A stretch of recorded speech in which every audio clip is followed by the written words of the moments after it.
या न्यूज बुलेटिनचे सहप्रायोजक आहेत गोकुळ. कोल्हापूरमधील छत्रपती प्रमिलाराजे सर्वोपचार रुग्णालयातील जुने 128 लाईट सिटी स्कॅन मशीन सध्या बंद अवस्थेत आहे. देखभाल व दुरुस्तीपोटी कंपनीचे तब्बल 72 लाख रुपये थकीत असल्याने कंपनीने दुरुस्ती करण्यास नकार दिलाय. 2016 साली खरेदी करण्यात आलेले हे सिटी स्कॅन मशीन कोरोना काळात HRCT तपासणीसाठी अत्यंत उपयुक्त ठरले होते. 9.5 वर्षात 1.25 लाखांहून अधिक रुग्णांचे अचूक निदान या मशीनवर झाले आहे. सध्या CPR मध्ये नवीन सिटी स्कॅन मशीनवरच सर्व तपासण्या सुरू असून दररोज 60 ते 70 रुग्णांचे सिटी स्कॅन केले जात आहे. त्यामुळे नवीन मशीनवर मोठा ताण निर्माण झाला असून रुग्णांना प्रतीक्षेत थांबावे लागत आहे.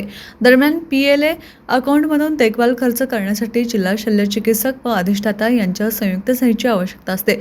मात्र तत्कालीन जिल्हा शल्यचिकित्सकांनी सही करण्यास विलंब केल्यामुळे ही रक्कम वेळेत अदा झाली नाही अशी चर्चा आहे. अपघात विभागालगत असलेला सिटी स्कॅन विभाग तातडीच्या उपचारांसाठी अत्यंत महत्त्वाचा असल्याने जुने मशीन त्वरित दुरुस्त करून सुरू करावे अशी मागणी रुग्णांनी नातेवाईकांकडून होत आहे.